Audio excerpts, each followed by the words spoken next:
우리가 대통령을 선거로 선출하지만 대통령을 우리가 쉽게 만날 수는 없습니다. 여러분이 아무리 중요한 일이라고 해도 대통령은 쉽게 여러분을 만나주지 않습니다. 아무리 높은 신분의 사람이나 부자라고 해서 청와대에 마음대로 들어갈 수 있는 것은 아닙니다. 그렇다면 누가 들어갈 수 있습니까? 대통령의 초청을 받은 사람들이죠. 초청을 받은 사람들은 신분 고하를 막론하고 청와대에 들어가서 대통령을 만날 수가 있습니다. 여러분, 구원의 문, 천국의 문도 마찬가지입니다. 우리의 의지나 공로로 들어갈 수 있는 문이 아닙니다. 들어가고 싶다고 해서 들어갈 수 있는 곳이 아니라는 말입니다. 그럼 어떻게 우리가 천국의 문에 들어갈 수 있는가? 주님의 은혜로만 들어갈 수가 있습니다. 여러분, 예수님 십자가를 지셨을 때 성소와 지성소를 가리고 있었던 휘장이 위에서부터 아래까지 찢어졌습니다. 여러분, 일반 백성들은요, 성소 안으로 들어갈 수가 없었습니다. 레위인이라 할지라도 성소 안에 들어갈 수 없었고, 성소를 슬쩍 보기만 해도 죽음이 임했습니다. 그곳은 제사장들만이 들어갈 수 있는 곳이죠. 그런데 성소 안에 하나님의 법궤가 안치된 지성소가 있어요. 그곳은 제사장들이라 할지라도 함부로 들어갈 수가 없습니다. 대제사장이 그것도 1년에 한 번 들어갈 수 있는데 하나님의 정하신 규례와 절차대로 행하지 않으면 대제사장이라 할지라도 함부로 지성소 안으로 들어갈 수 없게 됩니다. 하나님은 거룩하신 분이기 때문에 아무나 하나님 앞으로 나아갈 수 없었던 겁니다. 그런데 여러분, 예수님의 십자가는 지성소 앞에 가려진 휘장을 찢으셨어요. 예수님의 십자가 부활은 이제 누구든지 그리스도를 통해 하나님 앞으로 나아가는 길이 활짝 열리게 된 것을 말해줍니다. 하나님은 그리스도의 십자가 부활을 통해 우리 모두가 천국문 안으로 들어오길 원하세요. 이제 누구든지 자신의 공로와 의지가 아니라 주님의 보혈의 공로를 의지해서 하나님 앞으로 나아갈 수 있는 길이 활짝 열리게 된 겁니다. 여러분, 예수님이 각성 각 마을을 다니면서 전하신 내용이 천국 복음입니다. 그때 어떤 사람이 주님께 와서 질문을 합니다. 주여, 구원을 받는 자가 적습니까? 앞서 예수님은 유대인이라 할지라도 회개하지 않으면 망한다고 말씀하세요. 열매 맺지 못한 무화과 나무를 빗대시면서 그들의 열매 없는 행실을 책망하셨습니다. 당시 유대 사람들이 갖고 있었던 의식이 선민의식입니다. 자신들은 하나님의 선택하신 아브라함의 후손으로 당연히 구원을 받고, 반면 이방 사람들은 모두 구원에서 쫓겨날 것이라고 하는 그런 의식으로 충만했던 사람들입니다. 그런데 예수님은 유대인이라 할지라도 회개하지 않으면 절대로 구원받을 수 없다고 말씀하세요. 그래서 그런 예수님을 찾아와 물었던 겁니다. 주님, 구원을 받는 사람이 적습니까? 유대인이요, 아브라함의 자손은 우리가 정령 구원을 받을 수 없다는 말씀입니까? 바로 이에 대한 예수님의 답변이 오늘 24절의 말씀입니다. 좁은 문으로 들어가기를 힘쓰라. 내가 너에게 이르노니 들어가기를 구하여도 못하는 자가 많으리라. 여러분, 이것은 단지 유대인들만의 질문이 아닙니다. 예수님의 제자들도 같은 심정이었을 겁니다. 그들은 한결같이 배와 그물을 버려두고 주님을 따르지 않았습니까? 주님의 나라가 임하면 주님의 오른편 왼편에 앉는 것을 기대하고 있지 않습니까? 주님을 위해 헌신한 만큼 그에 따른 합당한 대가를 기대하고 있지 않습니까? 그런데 예수님의 말씀을 들어보니까 좀 혼돈스러운 겁니다. 부자가 천국에 들어가는 것이 낙타가 바늘 구멍으로 들어가는 것보다 어렵다고 말씀하세요. 또 예수님은 나를 따라오려거든 자기를 부인하고 십자가를 지라고 말씀합니다. 또 주님보다 세상의 형제를 더 사랑하면 하나님 나라에 합당하지 않다고 말씀을 하세요. 그렇다면 누가 감히 천국에 들어갈 수 있단 말입니까? 그래서 주님께서 말씀하시는 거죠. 좁은 문으로 돌아가기를 힘쓰라 라고 말씀하는 겁니다. 여러분이 이 자리에 어떻게 들어오셨습니까? 문을 통해 들어왔어요. 문이 닫혀 있었다면 들어올 수 없었을 겁니다. 하나님께 나아가는 것도 마찬가지입니다. 천국 문을 통해 우리가 하나님 앞으로 나아가요. 그런데 문이 닫혀 있다면, 잠겨 있다면 들어가고 싶어도 들어갈 수가 없는 것이죠. 그렇다면 무엇이 하나님께로 들어가는 문을 막고 있는가? 성경은 그것을 죄라고 말씀합니다. 여러분, 죄라고 하는 것은요, 한마디로 말하면 하나님을 인정하지 않는 겁니다. 하나님을 거부하는 겁니다. 하나님 인정하지 않는 사람이, 하나님 거부하는 사람이, 하나님 무시하는 사람이 하나님 앞에 올 수 있습니까? 올 수가 없죠. 그렇기 때문에 죄라고 하는 것이 하나님과 우리 사이를 가로막고 방해를 해요. 바로 그런 죄는요, 절대로 천국에 들어오면 안 됩니다. 그래서 하나님은 천국의 문을 굳게 닫으신 겁니다. 그러므로 이 문이 열리지 않으면 어느 누구도 거룩하신 하나님 앞에 나아갈 수가 없어요. 그렇다고 해서 인간이 이 문을 열 수 있는 것도 아닙니다. 하나님이 닫으시면 열 사람이 없고 하나님이 열면 닫을 사람이 없는 문이 바로 이 문이기 때문입니다. 그런데 여러분, 우리에게 복된 소식이 있습니다. 도무지 열려지지 않을 것 같은 이 문이 열려졌다는 사실입니다. 마치 도도하게 흐르던 홍해 바다가 갈라져서 대로가 열린 것처럼, 난공불락의 요새와 같던 철옹성 여리고가 무너진 것처럼 인간의 죄로 인해서 굳게 닫혔던 이 문이 열려진 거예요. 그리고 이 문을 여신 분이 바로 우리 주 예수 그리스도십니다. 여러분, 하나님은 이미 오래전부터 굳게 닫힌 이 천국의 문을 여실 준비를 하셨어요. 그래서 때가 되어 하나님께서 예수님을 우리에게 보내주신 겁니다. 예수님 십자가에서 보혈을 흘려주심으로 우리의 모든 죄를 대속해 주시고 우리가 받아야 될 모든 형벌을 친히 담당해 주셨어요. 그 결과 지성소 앞을 가로막고 있던 성전의 휘장이 찢어진 겁니다. 예수님의 십자가 부활을 통해 굳게 닫혀있던 천국의 문이 활짝 열리게 된 겁니다. 그리고 하나님은 누구든지 부활하신 예수님을 믿고 영접하는 자마다 이 문으로 들어올 수 있는 특권을 허락해 주신 겁니다. 여러분, 이것이 복음인 거죠. 복음이라는 게 뭡니까? 하나님이 그리스도 예수를 통해 구원의 문을 여셨다. 영생의 문을 여셨다. 천국의 문을 여셨다는 겁니다. 이제 누구든지 예수님을 통해 하나님의 보좌 앞까지 나아갈 수 있는 길이 활짝 열리게 된 거죠. 주님 그래서 우리에게 말씀합니다. 요한복음 10장 9절에 보면 내가 문이니 누구든지 나로 말미암아 들어가면 구원을 받고 또는 들어가며 나오면 꼴을 얻으리라. 바울은 우리에게 말씀하기를 에베소서 3장 12절에서 우리가 그 안에서 그를 믿음으로 말미암아 담대함과 확신을 가지고 하나님께 나아감을 얻으리라. 그런데 여러분, 예수님은 이 문이 좁다고 하세요. 당시 예루살렘 성문은 아침에 열었다가 밤이 되면 닫습니다. 문이 닫히면 성문 안으로 들어올 수가 없죠. 그래서 한쪽 측면에 밤늦게 들어오는 사람들을 위해서 작은 쪽문을 하나 만들었는데 사람이 고개를 숙여야만 겨우 들어올 수 있는 문이라고 해서 바늘구멍이라고 불리기도 했습니다. 여러분, 이것이 좁은 문이에요. 말을 타고는 이 문을 들어올 수가 없습니다. 낙타의 짐을 가지고 들어올 수도 없어요. 고개를 뻣뻣이 들고 들어올 수가 없어요. 고개를 아주 숙여야만 겨우 빠져 들어올 수 있는 작은 문입니다. 그래서 좁은 문이죠. 예수님은 이런 신뢰를 들어서 말씀하고 계신 겁니다. 구원의 문, 천국의 문은 누구나 들어올 수가 있어요. 그러나 그 문이 좁다는 겁니다. 그리고 이 세상이 끝날 때까지 그 문은 좁은 문으로 남아있게 될 거라는 겁니다. 그렇다면 여러분, 왜 천국의 문이 좁습니까? 죄인은 들어갈 수 없기 때문입니다. 하나님 앞에 흠없는 자만이 들어갈 수 있기 때문이죠. 세상을 영원한 것으로 여기고 사랑하는 자들은 절대로 들어갈 수 없기 때문입니다. 스스로 구원받기 합당하다며 자신의 의와 공로를 주장하는 사람들은 절대로 이 문으로 들어올 수 없기 때문이죠. 그러므로 이 문에 들어가려면 죄의 문제를 해결해야 됩니다. 그리스도 예수의 보혈로 죄 씻김을 받아야 합니다. 세상을 사랑하는 것이 하나님과 원수된 것을 알고 하나님을 전심으로 사랑하는 마음을 가져야 합니다. 자신의 의와 공로를 부정하고 그리스도께서 주시는 의의 옷으로 갈아입어야만 이 문으로 들어올 수가 있어요. 그래서 좁은 문인 겁니다. 여러분, 그뿐만이 아닙니다. 이 문은 시간적으로도 제한되었기에 좁아요. 기회가 늘 있는 것이 아닙니다.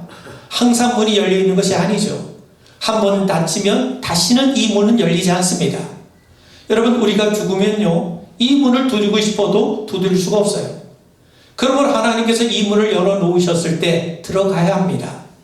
우리의 호흡이 아직 우리 코끝에 달려있을 때 이 문에 들어가야 됩니다. 여러분, 어느 누구도 우리의 생명을 장담하지 못하지 않습니까? 오늘이 이 문에 들어갈 수 있는 마지막이 될 수도 있는 겁니다. 여러분, 어리석은 부자를 한번 생각해 보세요. 그는 자신의 부를 영원히 죽일 줄 알았어요. 그런데 그날 밤 하나님께서 그의 영혼을 데려가지 않으셨습니까? 부자와 나솔의 이야기를 생각해 보세요. 부자는 죽은 후에 비로소 아브라함의 품에 안기지 못한 것을 후회하지 않았습니까? 여러분, 그리고 무엇보다도 이 문이 닫히면 아무리 열어달라고 대를 써봐야 들을 수 있는 말은 오직 이것뿐입니다. 오늘 27절에 보면 주님이 이렇게 말씀하세요. 나는 너희가 어디서 왔는지 알지 못하노라. 행악하는 모든 자들아 나를 떠나가라. 여러분, 구원의 문은 언제나 좁습니다. 오직 예수님을 통해서만 들어갈 수 있기 때문이죠. 하나님께서 예수님 외에 다른 문을 내신 적이 없어요. 하나님께서 구원의 방법을 바꾸신 적이 없습니다. 그러므로 그리스도 예수 외에 그 어떤 이름으로도 그 어떤 방법으로도 이 문에 들어갈 수가 없게 되는 겁니다. 사도행전 4장 12절에 보면 다른 이로서는 구원을 받을 수 없나니 천하 사람 중에 구원을 받을 만한 다른 이름을 우리에게 주신 일이 없습니다. 그래서 예수 믿지 않은 사람들에게 이 문은 항상 좁은 거예요. 좁은 것이라기보다는 아예 무시가 되는, 너무나도 작기 때문에 보잘것없기에 무시되는 그런 문이 될 수밖에 없는 겁니다. 여러분, 오늘 본문과 비슷한 말씀을 전하는 마태복음 7장 14절에 보면 이 문이 생명으로 우리에게 인도하는 문인데 이 생명으로 인도하는 문은 길이 좁고 협착하다고 합니다. 협착이란 말은 우겨쌈을 당하다, 고난을 당하다 하는 뜻입니다. 여러분, 세상 사람들은 이 좁은 문을 우습게 봐요. 거들떠보지도 않습니다. 이 문을 향해 들어가는 사람들, 그리스도를 주님으로 섬기며 사는 사람들, 하나님 나라의 소망을 가지고 사는 사람들, 믿음을 가지고 살아가는 사람들을 비웃고 조롱하고 회망하고 때론 핍박하기도 하죠. 그 문을 향해 가는 과정이 결코 만만치 않습니다. 그래서 어떤 사람은 중도에 포기를 해요. 그래서 좁은 문인 겁니다. 여러분, 요즘 교양 있는 사람들은요, 사랑이 많으신 하나님께서 어떻게 그 구원의 문을 좁게 만들 수 있겠느냐고 비아냥거려요.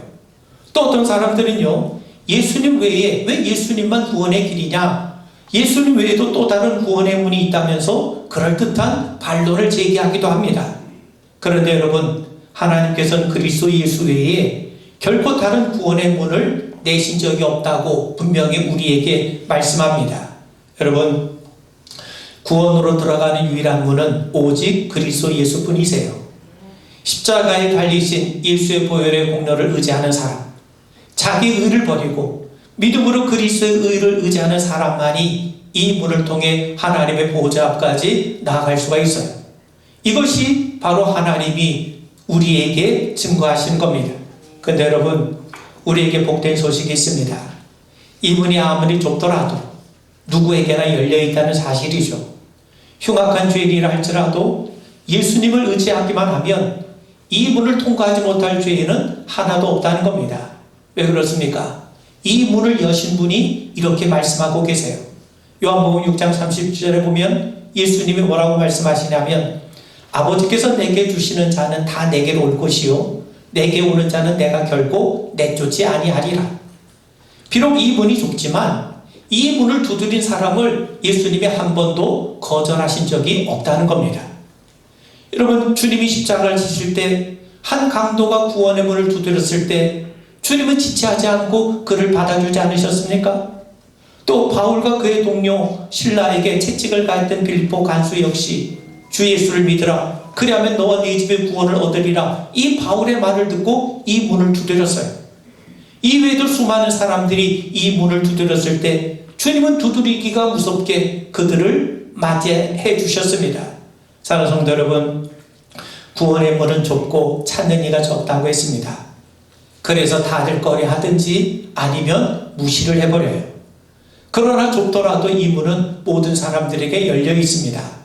이 문을 통해서만이 우리는 하나님께로 나아갈 수가 있습니다. 주님은 이 문을 두드린 자를 한 사람도 거부하신 적이 없으세요. 그렇다면 우리는 지금 이 문을 제대로 두드리고 있는 겁니까? 여러분, 요즘 기업들의 홍보 마케팅을 이렇게 보면 가장 믿을 만한 기업이라고 홍보하고 있죠. 그리고 자기들이 생산해내는 제품이 가장 많은 사람들이 애용하는 제품이라고 선전을 합니다. 그들은 항상 최상급을 사용해요. 그래야 효과가 있기 때문이죠. 우리가 만든 제품이 두 번째, 세 번째, 3류다. 그러면 누가 사겠습니까? 최고라고 주장해야지 사람들이 사지 않겠습니까? 요즘 빅데이터 시대입니다. 수많은 사람들의 성향을 분석해서 결론을 내린 정보들이 있어요. 한두 명이 좋다고 하는 것보다 수백만 명이 좋다고 하면 우리는 안심하고 그 정보를 신뢰합니다. 사실 기업은 인간의 불안정한 본성을 교묘하게 파고들죠. 소비문화가 팽배한 현실에서 상품의 가치는요, 그 상품을 이용하는 사람들의 숫자와 비례합니다. 많은 사람들이 그 상품을 이용하면 좋은 상품이 되는 거고, 사람들이 별로 찾지 않으면 별로 좋지 않은 상품이 되고 마는 거죠. 그래서 현대는 다수가 진리가 되는 시대입니다. 수많은 사람들의 인정과 지지를 받으면 그 자체로 진리가 되는 시대예요. 사람들의 인정과 지지를 받지 못하면 아무리 옳은 것이라도 진리로 인정받지 못하는 시대가 우리들의 시대입니다. 그런데 예수님은 좁은 문으로 들어가길 힘쓰라고 그러세요. 예수님의 가르침에 사람들이 혼란스러워하고 심지어 불쾌하게 여긴 이유가 바로 여기에 있습니다. 여러분, 특히 마태복음에 따르면 멸망으로 인도하는 문은 크고 넓어 그리로 들어가는 자가 많다는 거예요. 들어가는 사람이 많다는 것은요, 그만큼 많은 사람들이, 그 문이 많은 사람들에게 인정을 받고 있다는 것 아닙니까? 반면 사람들이 별로 찾지 않고 들어가려고 하지 않는 그 좁은 문은요, 그 사람들에게 별로 인정을 받고 있지 않다는 뜻입니다. 그런데 예수님은 그 좁은 문이 생명으로 인도하는 문이요, 반면 사람들이 많이 찾는 그 문은 멸망으로 가는 문이라고 단적으로 말씀하세요. 그래서 혼돈스러운 겁니다. 현대적인 경향에 비춰보면, 세상적인 마인드와 가치관에 따라서 살펴보면 예수님의 말씀이 수긍되기가 참 어렵기 때문이에요. 여러분, 성경의 가르침과 세상의 가르침이 대립되는 경우가 얼마나 많이 있습니까? 그래서 예수님은 마치 유행에 뒤져도 한참에는 뒤처진, 우리 현실과 전혀 동떨어진 딴 나라 이야기를 하는 것처럼 느껴질 때가 많아요. 그런데 예수님은 말씀이 육신이 되신 분이시죠. 그분 자체가 하나님이세요. 그렇다면 좁은 문으로 들어가라 하신 것은 하나님의 뜻이 거기에 있다는 겁니다. 여러분, 예수님이 좁은 문으로 들어가기를 힘쓰라 하신 것은요, 세상을 외면하고 살라는 게 아닙니다. 우리는 세상을 도피하고 사는 자가 아니죠. 우리는 이 세상 안에서 최선을 다해 살아야 됩니다. 그런데도 불구하고 우리가 이 세상에서 가장 우선적으로 관심을 가져야 될 것이 뭐냐? 그게 바로 구원의 문제, 영혼의 문제가 되어야 한다는 겁니다. 예수님의 말씀을 다시 인용해 보면, 무엇을 먹을까, 입을까, 마실까, 이것이 우리들의 삶의 1차적인, 가장 우선적인, 궁극적인 관심이 되는 것이 아니라 하나님의 나라와 하나님의 의가 우리들의 인생의 궁극적인 관심이 되어야 한다는 거죠. 그래서 예수님은 좁은 문에 들어가기를 힘쓰라라고 말씀하는 겁니다. 여러분, 힘쓰라는 말은 상을 얻기 위해서 경쟁하다, 싸우다, 최선을 다하다, 그런 뜻입니다. 예수님은 구원의 문제에 대해서 우리가 가져야 될 태도와 자세에 대해서 말씀하고 계신 거예요. 구원의 문, 천국의 문은 우리가 열 수 있는 문이 아닙니다. 주님만이 여실 수 있어요. 그런데 우리는 힘써야 됩니다. 넓은 문은요, 힘들이지 않고도 들어갈 수 있어요. 좁은 문이기 때문에 힘써야 되는 겁니다. 당시 유대 사람들은요, 자신들이야말로 하나님 택하신 백성이니까, 아브라함의 자손이니까 자동으로 구원받을 거라고 여겼어요. 그러나 주님은 그 문은 좁기 때문에 힘쓰는 자가 들어갈 것이라고 말씀하세요. 여러분, 건강하려면 운동을 좀 해야죠. 예전에 저도 운동 좀 해보려고 자전거를 구입한 적이 있는데 1년에 딱 3번 탔어요. 그래서 팔아버렸습니다. 자전거 있으면 저절로 건강해집니까? 그렇지 않아요. 직접 타봐야죠. 좋은 등산복이 있다고 건강해집니까? 아니죠. 직접 등산을 해야 됩니다. 마찬가지입니다. 예수님의 십자가 부활로 인해서 천국의 문이 열렸다고 해서 저절로 들어가는 것이 아닙니다. 구원의 문, 천국의 문은 열렸지만 좁은 문이라고 하세요. 문이 좁다고 들어가지 못하는 것은 아닙니다. 무슨 말이냐면 구원의 소중함을 알고 천국의 영광을 사모하며 들어가길 힘쓰지 않으면 사람들은 그 문이 생명에 이른 문이라는 것을 알면서도 관심조차 갖지 않고 무시해버리기 십상이기 때문인 거예요. 여러분, 우리가 직분을 받은 것이 이 문에 들어가는 것을 보장하지 않습니다.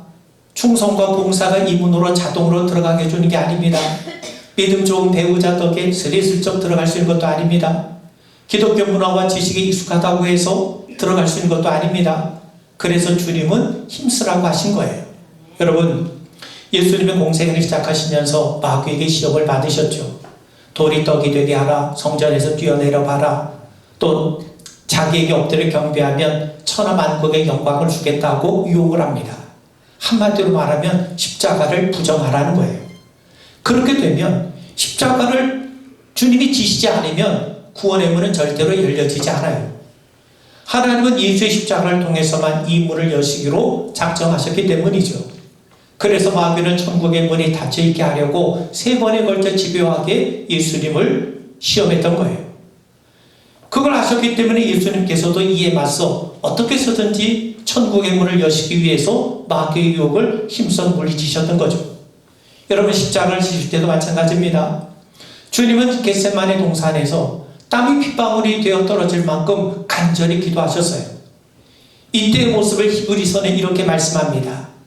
그는 육체에 계실 때에 자기를 죽음에서 능히 구원하실 이에게 심한 통곡과 눈물로 간구와 소원을 올렸고 그의 경건하심으로 말미암아 들으심을 얻었느니라. 그렇게 해서 여신 문이 좁은 문이에요. 한가로 열려진 게 아니라는 겁니다. 주님께서 십자가에서 자신의 남은 마지막 한 방울의 핏방울까지 다 쏟아 부으시기까지 힘쓰셔서 열린 문이 바로 이 구원의 문이에요. 그래서 우리도 이 문에 들어가기를 힘써야 되는 겁니다.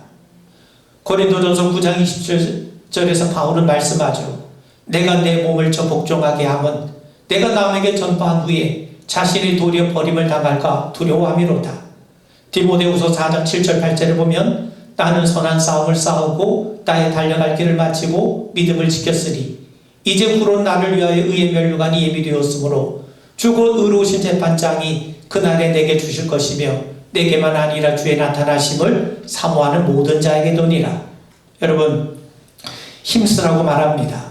힘쓰라고 하는 거는요, 우리가 노력하고 애쓴다 그런 측면보다 이 생명의 문, 이 좁은 문, 예수님을 통해 열려진 구원의 문이 참으로 귀하고 가치 있고 소중하다는 것을 우리가 인정하라는 거예요.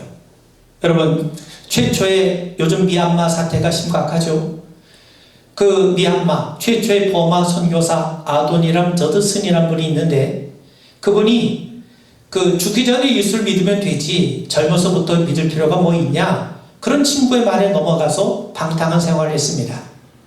그런 어느 날 그 친구와 함께 여행을 갔는데 그 친구가 갑자기 급작스레 호텔방에서 죽었어요. 그때 저드슨 회심을 합니다.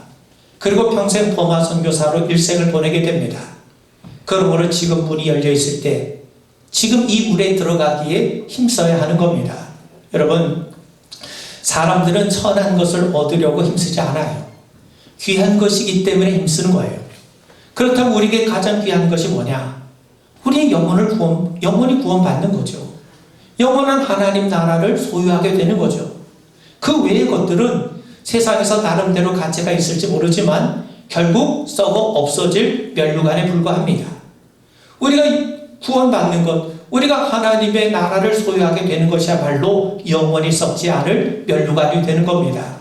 그러므로 여러분, 힘쓰라는 말은요, 구원을 우리의 인생에, 하나님 나라를 우리의 삶에 최우선의 가치로 인정하라는 거예요. 예수를 믿고 그분을 주님으로 인정하며 사는 일에 힘쓰라는 겁니다. 여러분, 사단은 우는 사자 아닙니까? 우리가 구원받는 것을 보고 순순히 물러나지 않습니다. 어떻게 쓰든지 영혼을 빼앗기 위해 혈안이죠. 세상을 믿기로 유혹도 하고 때로 위협과 협박을 가하기도 합니다. 구원으로 들어가는 것을 방해하기 위해서 무슨 일이든지 다 할 수 있어요.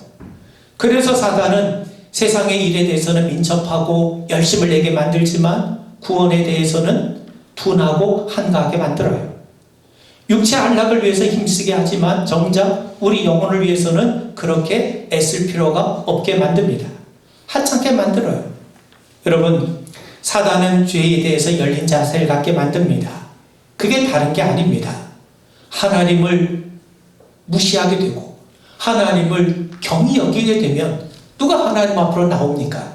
그래서 사단은 끊임없이 우리를 세상에 관심을 갖게 만들고 세상의 전부인 것처럼 보이게 해서 하나님 나라에 대해서, 구원에 대해서, 우리 영혼에 대해서 등한시하게 만드는 겁니다. 그래서 주님은 힘쓰라고 말씀하시는 겁니다. 여러분, 죄를 많이 지었기 때문에 그 문에 못 들어가는 것이 아니에요. 구원을 위해 힘쓰지 않았기 때문에 못 들어가는 겁니다. 사단은요, 우리가 존경받고 유명해지고 성공하고 멋진 인생을 살고 교회 나와 충성하는 것, 그런 게 연연하지 않습니다.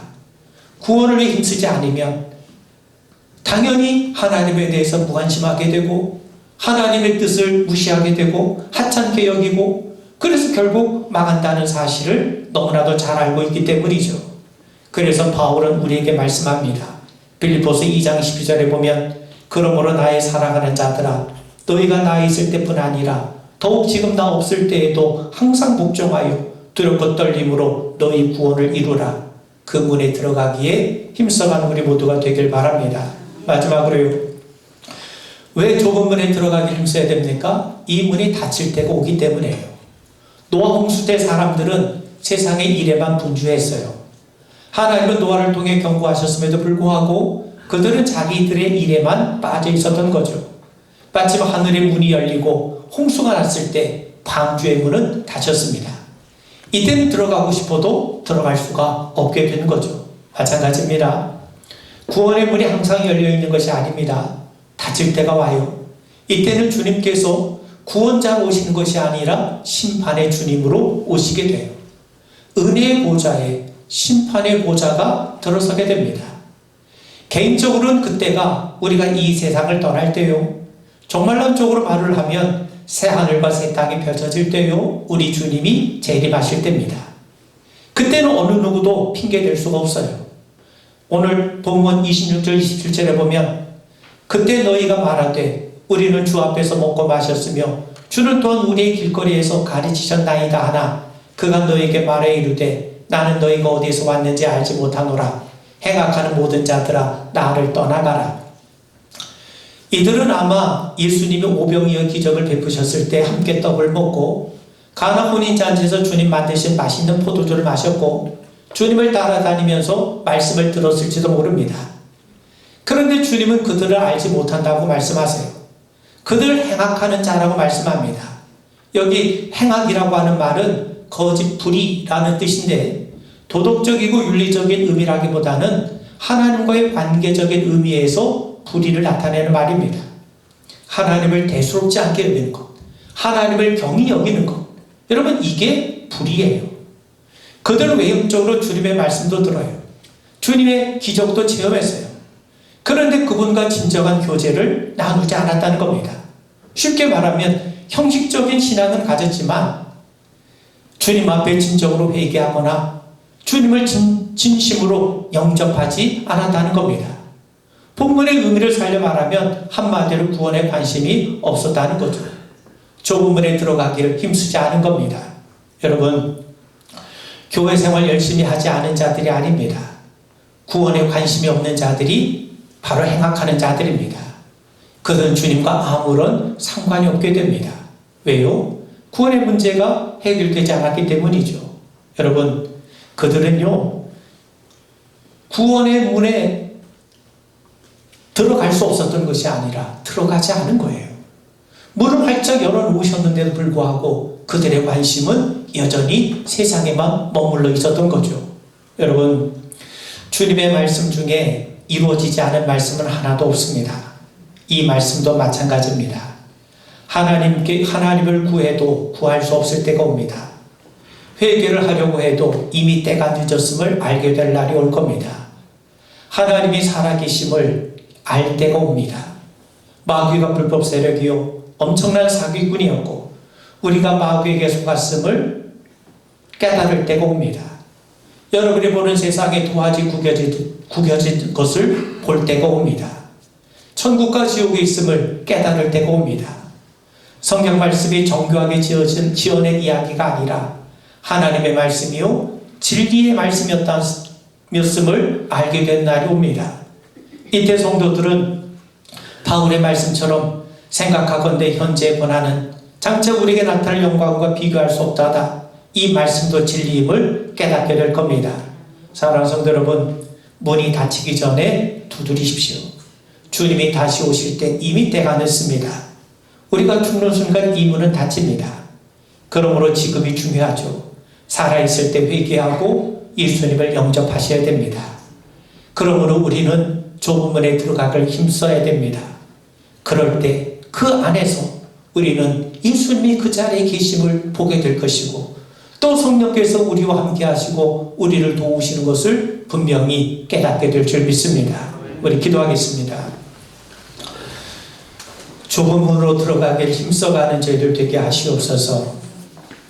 세상의 유행과 풍조에 떠밀려가는 인생 되지 말게 하시고 하나님 말씀이 진리임을 알아 그 진리대로 주님께로 더 가까이 나아가는 우리 믿음의 성도 되게 하옵소서.